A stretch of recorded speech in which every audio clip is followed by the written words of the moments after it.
J'avais hâte de vous présenter ça, vous n'avez même pas idée. On va mettre quelque chose au clair tout de suite. Je suis quelqu'un qui est, première des choses, un amoureux des armes à feu, et vous le savez. Et les armes qui sont offertes dans l'industrie sont de plus en plus, et surtout dans les 10 dernières années, ont fait un bond magistral hallucinante dans le budget qu'on va mettre pour la qualité d'armes qu'on va avoir. On réussit à avoir maintenant, pour un investissement qui n'est pas si grand que ça, quelque chose de très sur la coche. Mais il existe aussi un autre fun, c'est comme s'acheter un robot ou acheter des Legos. Moi, j'aime ça, d'un fois, faire des blocs Lego. Donc, on peut se monter dans le commerce avec des pièces qui sont disponibles, ce qu'on appelle une arme custom ou encore une arme personnalisée. Plusieurs d'entre vous le savent déjà, il en avait probablement quelques-unes à la maison ou du moins il en avait en projet. Je vous présente mon projet à moi, un projet sur lequel je me suis amusé dans les dernières années à accumuler le stock petit peu par petit peu parce qu'évidemment, c'est un investissement. C'est un investissement quand même un petit peu plus considérable qu'acheter une arme du marché. Je vous présente Smokey. Smokey, c'est l'arme que vous avez devant vous qui a été conçue pour faire du tir à la cible et faire de la chasse fine, parce que là, vous la voyez dans la version tir à la cible, mais vous allez voir qu'on peut la convertir très rapidement. Je commence à partir d'un bout, puis je m'en vais jusqu'à l'autre, je vous amène jusqu'au canon, tranquillement pas vite, comme j'ai toujours fait. Première des choses, mais qu'est-ce que cette crosse? Cette crosse, c'est une crosse Manor Composite. Manor Composite fabrique des crosses de très haut de gamme, bâties en carbone de qualité aérospatiale. Les normes qui sont utilisées dans ce carbone-là surpassent ce qu'on demande pour l'industrie aéronautique, si on le veut. On est dans des normes encore plus élevées que ça. Donc, au niveau de l'élasticité qu'il va conserver, les paramètres physiques du carbone, l'élasticité qu'il va conserver versus le niveau de rigidité qu'il va me donner, c'est le meilleur compromis qui existe sur le marché. Hein? Donc, on va avoir quelque chose qui est léger, qui garde sa forme, mais qui va être permissif au niveau du tir. Dans ce cas-ci, moi, j'ai opté, parce qu'une des choses qui est super intéressante avec Manor Composite, on communique avec eux autres, vous demandez le modèle que vous voulez, puis là, vous embarquez dans les options. La voulez-vous plaine pour que votre armurier fasse la trace pour mettre votre action dedans? Ou la voulez-vous pré-imprimer pour une action particulière que vous avez? Ou la voulez-vous extensible? La voulez-vous avec un... Il y a plein de configurations. Un cheek razor, pas de cheek razor. Moi, je voulais déjà avoir la partie de l'adjuvant à ma hauteur à moi. Ensuite de ça, on s'en va dans les options au niveau des attaches. Moi, j'ai opté pour ce qu'on appelle des quick release comme ça. Ça me permet très rapidement, la pression d'un petit bouton ici, de venir complètement détacher la boucle. Donc, quand je passe au tir à la cible, je peux complètement enlever la boucle, fait que la boucle n'est plus dans mes jambes. Et vous avez remarqué qu'il y a deux trous. Donc, une place pour attacher ma bretelle et une place pour venir attacher un bipod quick detach comme ça aussi. Donc, très facile de venir clipper ou de venir l'enlever à peu près n'importe quel utilitaire dessus. Vous avez remarqué la grandeur de la surface du forearm, donc de la partie avant de la crosse, le fût si on le veut, me permet d'avoir une stabilité incroyable, que ce soit à l'épaulé ou encore à côté pour le tir dans sa configuration actuelle. Manor Composite était mon choix pour ces raisons-là. C'est un peu plus coûteux, évidemment, mais là, ici, on ne cherche pas de l'économie, on cherche quelque chose, on cherche une arme de rêve qu'on se configure puis qu'on veut monter, donc on fait nos choix. Je m'en vais vers l'action maintenant. L'action de base, vous l'aurez reconnu, c'est un footprint de 700. Hein? Donc, j'ai une action Remington 700 en avant ici qui était à la base de mon montage et c'était amplement satisfaisant. Mais je suis tombé sur quelque chose qui m'a encore plus satisfait, basé sur un footprint de 700, que sont les actions Pristine. Vous savez, la guéguerre dans le marché entre le Ford, le Dodge puis le Chevrolet, bien là, imaginez-vous qu'il y a un constructeur qui a pris les trois, il a réglé le problème, il en a fait une avec les trois. Je vous présente l'action Pristine, bâtie sur un footprint de 700, donc de Remington 700, mais on va s'intéresser à deux choses. Première des choses, au niveau du fitting de canon, c'est basé sur l'ajoutement, si on veut, de Savage, donc je pourrais venir coupler n'importe quel canon qui est préconfiguré Savage sur cette action-là en un claquement de doigts. Donc, à la maison, je peux changer mon canon. Dans ce cas-ci, vous allez voir tantôt, c'est un Sandero Light de Proof Research. Je pourrais mettre un autre canon pour aller à la chasse au lieu d'un de tir comme ça. Si on se rapproche un petit peu plus de la culasse, on va aller chercher encore plus de joie là-dedans.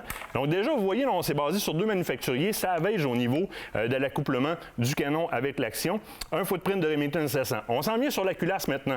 Vous aurez remarqué la tête de culasse à 6 emprunts 1, donc on parle de 6 logs, donc 3 d'un côté, 3 de l'autre. Ça vient directement de la Weatherby Mark V, donc la classique Weatherby Mark V. On la tourne de bord. Je me rends compte qu'au niveau de l'extraction, mais on s'est basé sur une extraction de Sako. L'extraction est une extraction flottante aussi. En ayant une extraction flottante comme ça, je m'assure que mon culot de balle vient se placer à la perfection, peu importe la pollution qu'il va y avoir dedans. Par exemple, de la poudre qui serait due à la rétroaction des gaz dans mon action qui viendrait se déposer au niveau de la chambre, qui viendrait se déposer, qui gênerait l'accotement de mon culot de balle. Bien là, il n'y en a pas de problème. L'autre chose, c'est que c'est interchangeable. Alors là, ici, je suis monté en 308. Je pourrais changer mon boldface à la maison comme ça, recoupler un autre canon dessus qui est chambré dans, par exemple, en 223. Ici, je suis en 308. En 223, venir le coupler un autre canon dessus et hop, je suis parti. Qualité de conception maintenant au niveau de cette action-là. On va remarquer, si je vous la tourne de petites secondes, on va enlever le petit chargeur de là pour avoir accès à l'intérieur. Aucune trace, aucun chemin de machinage à l'intérieur de l'action. Ce que ça veut dire, c'est que le glissement est 0,0 gêné à l'intérieur du receiver, donc de l'action proprement dit. Donc, je vais avoir un glissement complet et continu sans aucune gêne. Deuxième des choses, j'en ai des deuxièmes des choses. Hein. Ensuite de ça, quand je fais fabriquer mon action du côté de Pristine, on peut demander le numéro de série qu'on veut. Alors, si vous avez remarqué sur celle-là, le numéro de série dessus, ben c'est Martin. Donc, ça a été fait pour moi, celle-là. J'ai demandé, il dit, ben oui, c'est disponible. Donc, j'ai dit, mettez-la, tout simplement. Ensuite de ça, eh bien, au niveau de la glissière, à barrure, ici, on est à sens unique, donc on n'a pas de gros morceaux qui viennent gêner la course. Donc, c'est très, on va dire de même, coulissant. Là. Je ne sais pas si c'est le bon terme, là, mais c'est incroyable comment ça y va très rapidement. Canon, je suis dans le Proof Research.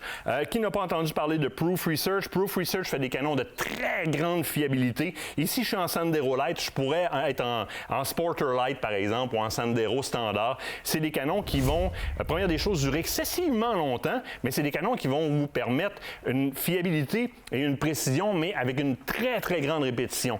Le télescope Primary Arms. Ici, j'ai été joué dans le 3-18-50. Une chose qui est très intéressante, ACSS HUD DMR au niveau du réticule. C'est un sapin de Noël, vous allez me dire. Pour ceux qui sont moins habitués un petit peu, qui sont dans les réticules simples, c'est un beau grand marqueur qui me permet d'aller chercher, c'est en milliradians, un calcul de déplacement latéral pour placer un tir en mouvement très intéressant pour ceux qui pratiquent le tir en mouvement. C'est un premier plan focal, donc quand on augmente de 3 à 18, eh bien évidemment, tout le réticule va grossir dans l'œil. Certains aimeront pas, mais quand on fait du tir à longue distance, très intéressant. Puis là, je te vois t'en venir. Bonjour, toi. Je dis rien, mais t'as pas fini. Je te laisse aller.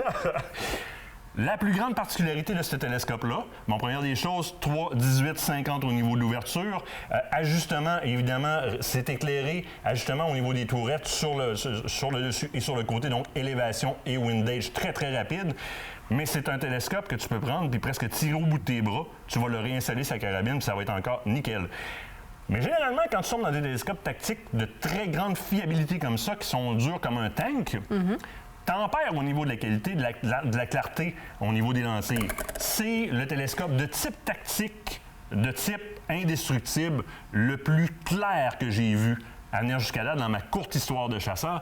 Il est adapté au niveau du réticule pour ma 308. Donc ça, c'est Primary Arm. Monté avec des warns, ça va rester là. C'est du warn maxima horizontal. Ça ne bougera pas de là.